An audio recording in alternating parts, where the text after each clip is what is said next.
In this video, we are going to dive into whether women are biologically wired to be promiscuous or not, and react to present fit, we will look at the evidence and human history.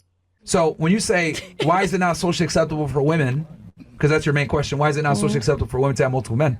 Well, it goes back because it's not in your biology.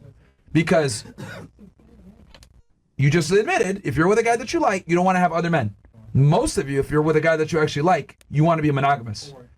And here's the other thing too, not just your sociality, like it's not just your brain chemistry, but the point is that your biology also can't handle that. For tens of thousands of years, women used a lot of reproductive strategies for survival.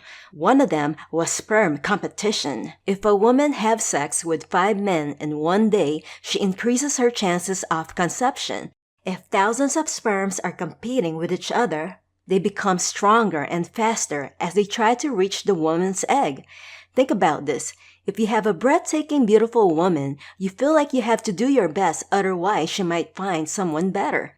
If your woman is below average, you are more likely to be complacent because there is really no competition. Think of sperms competing for one egg. They all suddenly become super sperms, increasing the chances of the woman getting pregnant quicker. Another reason women had multiple partners was due to genetic diversity. If a woman have babies from multiple baby fathers, there is higher chance of offspring survival. Different men have different genetics. Some might have stronger immune system, some might not. If all the kids had the exact same father, they will share the same genetics. So one disease or an environmental shift could wipe them all out. Another strategy that women used was paternity confusion. Back then, there were no paternity tests, so if a woman had multiple partners, every guy stuck around just in case the kid was his. Having multiple men around meant more protection, more food, and status. Now, as you can see, women are biologically wired to have multiple partners. So, there's other women out there that do want their cake and eat it too, just as much as a man. But why is it more socially acceptable? Why is it looked down upon on women versus men? It is more socially acceptable for men to cheat, and women are looked down upon if they do the same because of our history. In the beginning, our early ancestors shared everything for thousands of years, from land, food, and even sexual partners. Women had multiple partners, and men had multiple partners. When agriculture was invented, people began to accumulate land and resources for themselves. Men would risk their lives for war and raids to acquire more land for power. Because of this, they wanted to make sure that their resources would go to their children. And this is when they started to control women's autonomy and fertility. Assuming you meet a guy that you're actually attracted to and respect you want to be with, would you want to have sex with other men? No. No, right? Now, if you were to ask a man, hey, you're with a perfect girl, do you want to have sex with other women? The answer is almost always going to be yes. Yep. Ladies, if you're with a guy that you like, right, that you're attracted to him, he checks all your boxes, do you want to have sex with other men? No? No? I do. Well, you're... But, I am.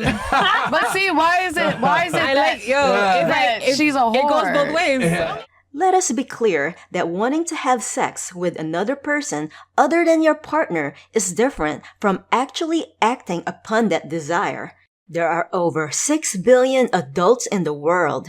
There are always going to be men that are more handsome, richer, funnier than your significant other. And there are always going to be women that are going to be hotter, younger, and more feminine.